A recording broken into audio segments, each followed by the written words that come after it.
Bless up my people. Welcome back to the channel. It's a girl and Isabel Rose. Thanks for all the new subscribers. Thanks to returning subscribers. If you're new to the channel, subscribe, turn the post notification bell on, put it on all so you won't miss an upload from me.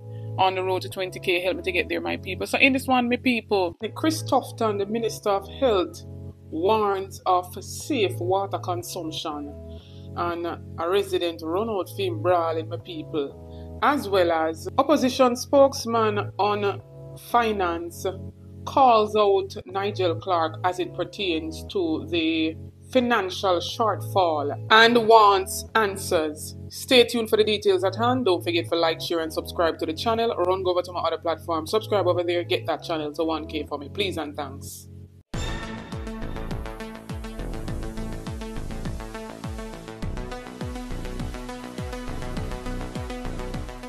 We're seeing the government run out saying that they had a revenue shortfall, and it's not sitting well with some of our Jamaican people, and it's definitely not sitting well with the opposition. And so we're seeing Julian Robinson, who is the opposition spokesman on finance, calling out Nigel Clerk to let the Jamaican people know what areas this shortfall will affect.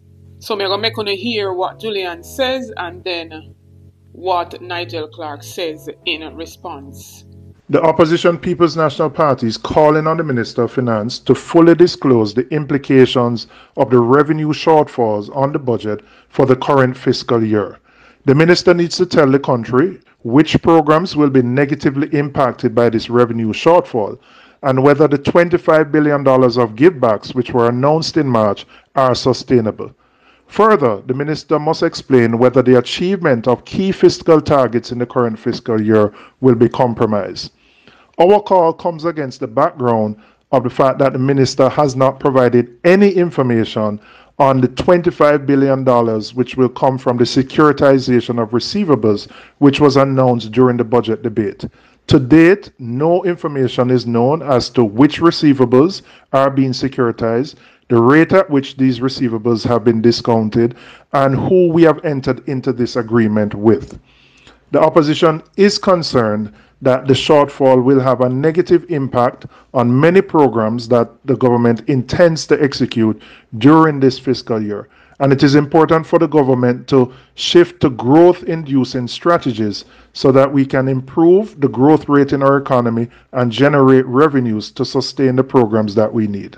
Now, total expenditure for the full year was $104 billion higher than the previous year, or 12.7%. However, it was under budgeted for the full year of 23-24 by $14.4 billion, or 1.5%. Although expenditure was below program by these levels of $14.4 billion, it was not enough to outweigh the revenue shortfall, resulting in a fiscal surplus of $1.1 billion, or 0.04% of GDP, instead of the budgeted fiscal balance of $9.1 billion, or 0.3% of GDP. Although the targeted fiscal balance surplus was only 0.04% of GDP instead of 0.3% of GDP as programmed, the country should note that given the fiscal balance overperformance in the fiscal year 2021-22 and the program outturn in 2022-23, the downward trajectory of the debt towards the legislated 60% of GDP target by 2027-2028 is slightly ahead of target and not adversely affected by this fiscal balance outturn. Debt to GDP as at March 2024 is estimated at 72.2%, with an expectation that it will be in the mid-60s by end of March 2025. And so the trajectory to target is well on track. The sharply lower revenues in March 2024, particularly with respect to corporate income tax, as compared to what was budgeted, has implications for the revenue estimates for 2024-2025. I thought it important enough to inform the public promptly and transparently. However, as stated in my release, the Tax Administration Jamaica reports that there were significant instances of tax filings made in March 2024 without the requisite payments. We will therefore have to await the results of TAJ's follow-up with respect to those accounts prior to being definitive about any adjustments that may be required. I wish to reiterate that revenues were up 11.8% or $97.5 billion in 2023-24 over 2022-23. The government is committed to transparency in fiscal affairs, and hence in the prompt release of this information as soon as it was finalized. And the government is also committed to meeting its legislated fiscal targets. And my people in basically saying that the implications for the current fiscal year will become clear once the TAJ has received those payments. So my people will just have to wait and see how best they will collect all those outstanding income taxes that they say they have a system in place to collect. And we can't do nothing else right now but wait to hear what areas this shortfall will really affect. In this segment, we're seeing TUFTON coming out imploring citizens to be careful of where they're sourcing water amidst this whole drought conditions that continues to, plague some parts of the island. And he quotes that we are concerned about the drought conditions and the impact it is having on availability of water and public health. We have sent out an advisory for persons to monitor the water they consume. He stressed that the special precautions must be taken during periods of drought as cases of waterborne illnesses such as gastroenteritis tend to increase. And some people, this gentleman run out on TUFTON, basically asking when since him so concerned about the populace and the water that they're consuming when, he sat back. Basically, them not have no faith in him as the Minister of Health. Whole heap of people are saying to come down now and to step aside, make someone who is actually a doctor and who can relate to this field, manage this portfolio. And so I'm going to hear what this gentleman has to say. I just came across a news article with our health minister, Mr. TUFTON, addressing the nation about sources from which they obtain drinking water. Question number one, whose responsibility is it in any nation to provide potable water for its citizens? I'll wait for the answer. Number two, I do not see our health minister questioning or addressing the impacts of those toxic vaccines that our people has taken throughout the pandemic. You did not care about what we're injecting into our people. Things that you did not provide. The mentality of freeness and handouts that we injected into our people that are causing people to drop dead and suddenly develop cancer and all type of ailments. That's the toxicity of those vaccines that we force onto our people.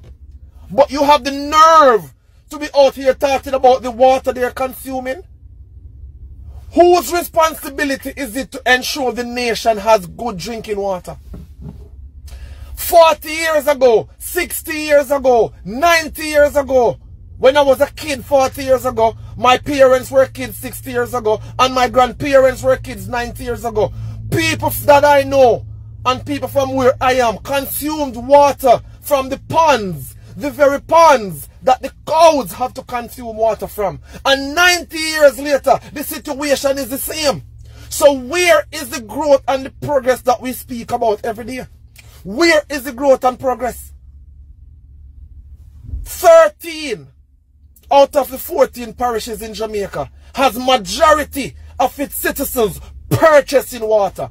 Purchasing water. Water trucks and water delivery services is one of the biggest businesses in Jamaica right now. Whose problem is that? Whose fault is that? Yet we talk about progress, yet we talk about growth. Point it out. Show it to us. Let us see it. If you as a health minister cared about Jamaicans as much as you pretend to care about the water we are consuming, you wouldn't have forced those toxic vaccines on us. You wouldn't. So the people with a brain understand that all that you do as leaders of this nation is politicize every single topic that comes up to make yourself more favorable among the voting population. And when those votes are over, just like in the local election recently, you disappear again. And we don't see you again until it's time to vote again. All we do is hear talking, promises, promises, promises. A basic commodity as water. You should not have to be in the public domain addressing the sources from which your people are getting water. Jamaica is the land of food and water. Why can't we provide our people with good drinking water, clean potable water? Come on, man. And you think that we're all dummies? You think Jamaicans don't have brains? You politicians are the biggest disaster in Jamaica right now. My people, may I leave this one right here for you to digest it and talk about the things in the comment section. I want to hear from you what you think of what this gentleman is saying, and for the opposition to pressing on the government for answers as it pertains to this shortfall. Drop that in the comment section, my people. Don't forget to like, share, and subscribe to the channel. Run over to my other platform, Instagram and Facebook, and follow me over there at Isabel Rose. Check out the YouTube store, make a purchase. It goes in support of the channel. Check out the YouTube membership. You get a lot of benefits by becoming a member.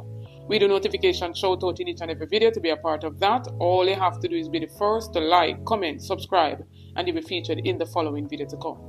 This notification shout out goes to Sonia Foster, as well as Venus Sang. Big up on yourself. Thanks for the continued support from each and every subscriber. New viewers, come on board, journey with me, join the family, subscribe to the channel, like up the video, share out the video, support the ABR movement by playing your part. On the road to 20k, help me to get there, my people. Get this video to at least 1,000 likes.